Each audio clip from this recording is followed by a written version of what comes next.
So the first thing we're going to look at is this thing here on the right. I have it on a piece of paper because like we were teaching an intern some of the top level stuff and I wrote it out. I was like, oh, this actually is great for me to reference when I'm trying to take Yeah. anybody through it. So that's what it is. Good. Um, so at a 10,000 foot view, what you're able to do now with video content is you're basically able to tell who engages with it where, and you try to guide them to a certain point of an action you want them to take. And you can use video to do that at all different kinds of places. And so what it's called is this part right here, this awareness stage, consideration stage, decision stage, it's called the buyer's journey. So everybody, when they're looking at purchasing something now or investing or, they're looking for an opportunity, let's say for you guys, it's a new member, Yeah. everybody follows this, which is they become aware of a problem they have or an opportunity. They start to do their own research where they're considering if you're the person or organization that solves that problem or is one to partner with for that opportunity.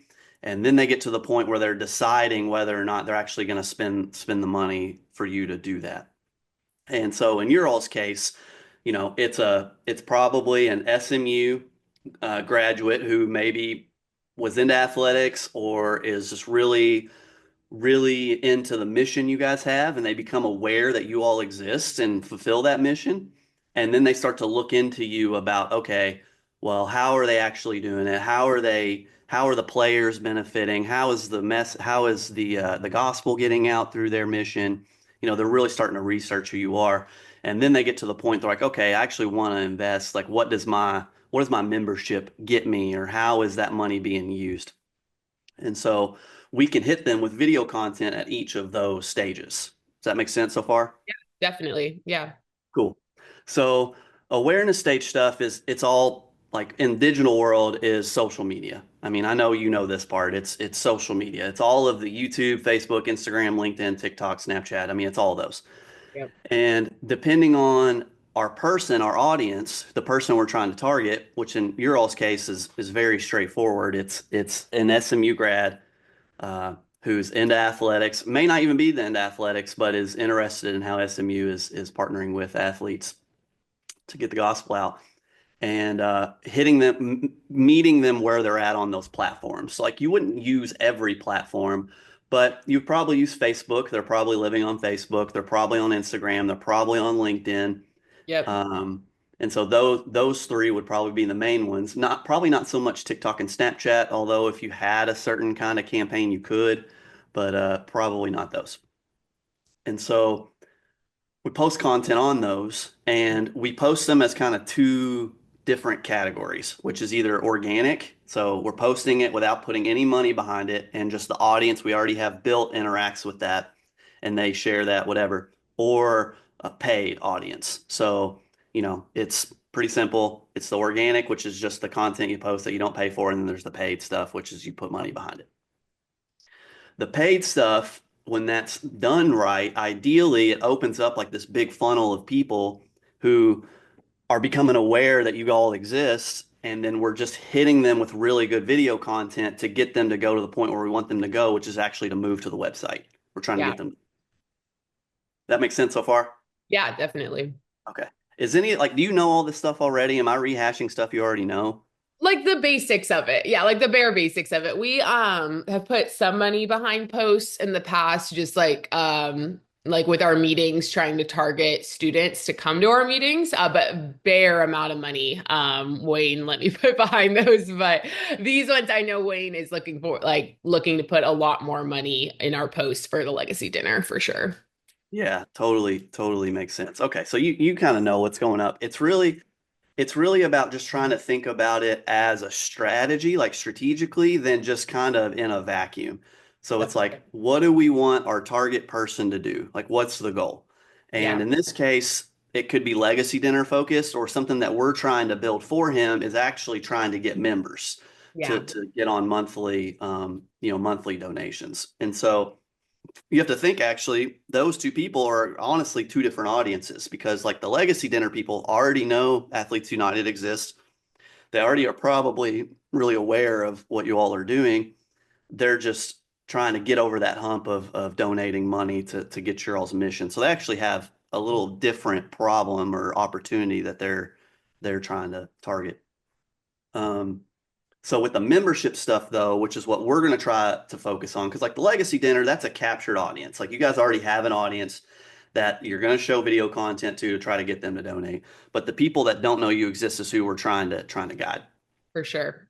And so the way that we're going to measure that is we can track it in two different ways. We can track the on-site, on the website traffic, which is basically done through Google Analytics. So I'm not going to take you through Google Analytics or anything, but I'm just showing you that like when we when we have our landing pages set up to try to get these new members and we have the video content on there, I'm actually able to see who has engaged with what video is grabbing most people's attention, how long are they watching that video, and then do they go to our call to action, which is like sign up for a membership. So we're able to track all of that on our website. Does that make sense? Cool. Yep.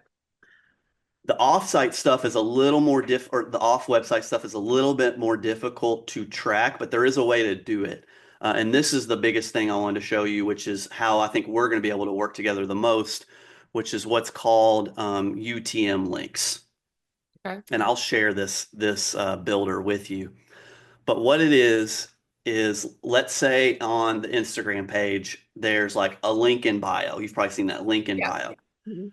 The link that we're going to put is what's called a UTM link, which is basically a link that gives categories. Okay. Okay. So if they click on that link on Instagram and it brings them to the website pulls that data and says, hey, this person came from this place for this reason or from Very this post. Does that make Okay. sense? Yeah, that's interesting. Yeah, that's the one thing that's hard. Like that I don't know how to track because I know like, oh, obviously like engaging on Instagram, who's there. I know who the age groups, like female, male, whatever, but it is hard to see them clicking a link, why they did so, and who it is. So that is Exactly. And yeah. it can be kind of like I don't exactly know who, like I don't have like an identifier of who, as Yeah. much as where they came from. So Gotcha. Oh, which but it's still platform was more effective. okay. Very interesting. So let's say we have let's see, what is the website? So I'm going to build one real quick, just kind of show you how this works. So in this, I'm going to put um the link where we want them to go, which this will eventually be a landing page link, but for now it's just the homepage. What medium did we post on? So was it through an email campaign we did? Was it organic social post? Was it a paid social post? Or it was a partner link or something. So let's say we posted let's say we did a video post that was like uh, legacy dinner is in 2 weeks. Okay. So it's an Yeah. organic social post. We're not putting any money behind it. It's just an organic post for the people we already have. Right. And we're posting that on Facebook. The campaign for us, this would be probably more, for this, it's not, we can just say other. We don't have to worry about this. As we start to do our stuff for the membership stuff, I'll categorize it based on which stage. But for now, we don't need to do that. And then we come up with like a unique, basically, name for that link. So this would be, let's say, Legacy Dinner 2025 um, awareness post. Okay. So that gives it a unique identifier. Then what it creates is this link right here. This is a UTM link. So it has all these different categories now. Very And cool. what we'll do is we'll copy that link and then we paste that link with that post. And it's kind of, and this is what it's kind of a moving target. The different